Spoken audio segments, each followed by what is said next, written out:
A new phone has hit the market, and usually with a new phone comes new tech. But this one is a little bit different. It's called Pinwheel, and it's not for adults, but a phone for kids.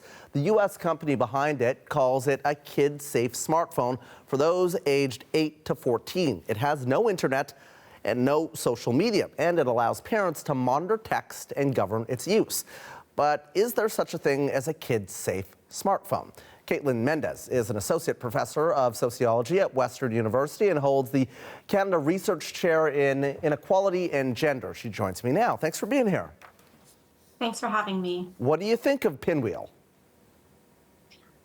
Pinwheel is probably a really great tool for early users. So I think, like they say, the 8 to 10-year-olds, I think it's probably a really great tool, a way to start giving young people some independence, a way to start trialing and using some forms of technology, but in a way that's maybe limited, monitored, that doesn't just open them up and expose them to a lot of the harms that we know happen when kids start using phones.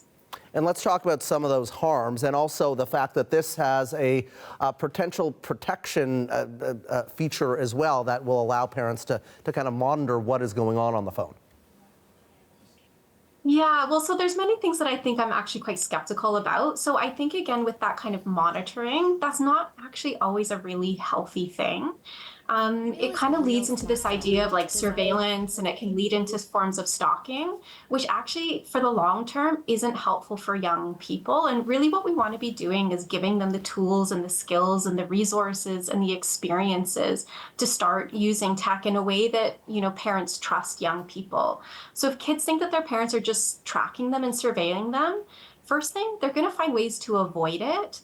And second, it's going to build this distrust in that relationship. And that's not something that we want, because we know that when things go wrong, kids are often very reluctant to tell their parents. So really, we want parents and young people to be developing this kind of trusting relationship so the kids can talk to them when things go wrong, rather than just thinking that their parents are going to spy on them. Okay, so what do you think young people then need in order to develop a healthy relationship with technology as they grow? I think that there's so many things that we can be doing. I think one of the first things is really relying on conversations. It's not to say that tech can't play a role, but I think that it's a really poor substitute for building conversations, for educating young people about the kinds of things that they're going to experience when they go online and get their own devices. There's going to be so many benefits and joys, but there's also going to be challenges and struggles. And so I think it's really about equipping young people. And I think if we're just relying on tech as like a crutch, we're not actually giving young people the skills that they need to be able to manage these digital lives. So like I say, for early users, like 8 to 10-year-olds, I think a phone like this is really appropriate. Mm-hmm. But as they get older, we don't just want to rely on stalking them, on tracking them. I think that those things are actually detrimental for their longer term development. So who do you think is ultimately responsible here then for keeping kids, and when I say kids, I mean teenagers as well, safe in the mobile world? We all play a role, and I think that's really important. Parents can't just look to schools. Schools can't just look to parents. Parents, I think, play a really important role in fostering spaces where, that are judgment-free so that kids can come and talk to them. Parents also have a role in being good role models and modeling healthy behaviors and relationships with their own digital devices. And I think there's many adults and many parents who simply don't, have those kinds of habits that I think we really need to make sure that young people are seeing. What does it look like to be able to self-regulate yourself? What does it look like when you see a parent who treats other people with kindness online? Those sorts of things are important. Schools play a really important role for having a lot of these conversations as well. So let's start talking through different scenarios. Like, what would you do if someone sends you a mean comment, or you're in a group chat and you see someone picking on someone else, or you're seeing things like people's images that are being shared or even now deep faked without their consent. So giving young people space to talk about those things and what they would do and what could they do to help is really important.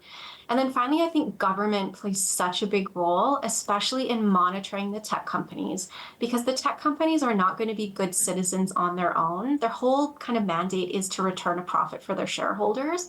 And what we really need is to have some strong government that has oversight and regulation that actually holds tech companies accountable for their policies, for the practices that happen online, and how they respond to complaints. Because right now they're really doing a very poor job responding to complaints, and there's no accountability. They can just kind of do what they want, and there isn't really anything to make them act more responsible and ethical, especially with younger users. So having a conversation with your kids is obviously key, an open dialogue about social media, but what are your other recommendations for parents to be trying to navigate the world of social media with their children? Yeah, and so having conversations is great, but that's not on its own enough. You need to be having conversations where you're creating these non-judgmental spaces where young people feel as though they can talk to you about maybe things that they've done wrong or mistakes that they've made, and you're not simply going to punish them or take their devices away. That's really important. So kind of building up that trust. And the reality is that probably for most people, their parents may not be that person. So having other adults in young people's lives who they can have those trusting relationships with, I think is really, really important. Role modeling is important. A thing that I always like to say as well is that think of your device like a car. You wouldn't just hand over the keys to your car to, your child without first teaching them things like the rules of the road and how to drive safely and kind of behave ethically and what happens if things go wrong. And even when you do then go, start driving with them, you don't just give them the keys and let them go. You sit in the car with them and you teach them. And this can often take years. It can take many of us several years to become good drivers. And I think it's the same thing with tech. Parents need to play a role where they're kind of guiding and supporting young people.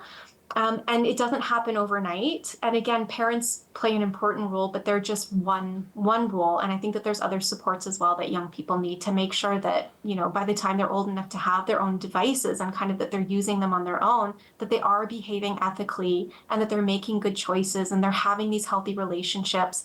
And also they know where to go when things go wrong. And that's really important. And there's some wonderful resources out there. Need Help Now, Kids Help Phone Line. There are lots of supports out there that I think most people just don't know about. Kaitlynn, appreciate your insight on this topic tonight. That is Kaitlynn Mendes, who's an associate professor of sociology at Western University.